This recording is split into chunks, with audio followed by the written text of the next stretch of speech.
Key with us now. 1-0 start to the season. We look back at the game last Friday night. The season openers aren't always the prettiest thing, but how important was it just to figure it out down the stretch and come away with a win? It was huge. When you have your two top players go 2 for 21 and you win the game, I think you played pretty solid on the defensive end. I thought our defense was phenomenal.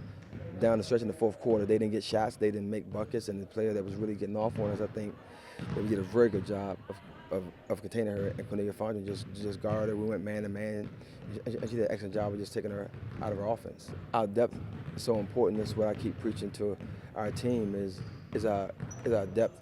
You had Abby Grant come off the bench, hit 2 threes. You have Jay Phillips come off the bench in limited minutes and hit a 3. That's huge for us. That's 9 points right there off the bench that you normally don't get if you don't have a deep team. And I thought that was the key to the game, is our depth. I thought Bria Day came in and played some big minutes for us and played well. And the minutes that Julia played, she was really solid also. So I thought all those things played a big factor in us winning the game. Going forward, here comes Tennessee. Great test early on in the season. What kind of matchup is this for you guys on Friday night?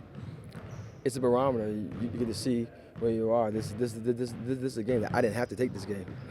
This is a game that we wanted to play, and we have an opponent in front of us that's obviously one of the most storied programs in the history of women's basketball, and it's great for us. We get to go down there and play against a tough team and get a good gauge and a good barometer on where we are as a program. And these are the games that you have to play if you want to be an elite program. You have to go in there. You have to play tough. You got to make it a grimy game, and you have to really get up and down the court and take shots and be physical and aggressive on defense. They're a very good basketball team, and they do things that most teams don't do. They rebound every time. They run the floor offensively every time, and that's key for us, is to make sure we can get back and guard the basket, but most importantly, when we get the ball off the glass, to push it back the other way and make them guard us also. We know they're not lacking in talent and never will be down there, but Mercedes Russell, 6'6" center, former #1 recruit in the country.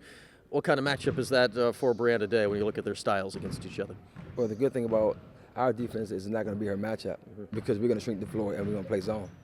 So it's a thing that we have to play team defense. We can't expect to leave anybody on the island with Russell. She's a very good post player. Obviously, she's the #1 post player in the country coming out of high school, and the #1 player in the country coming out of high school. So it's going to be a team effort in stopping them on the offensive end.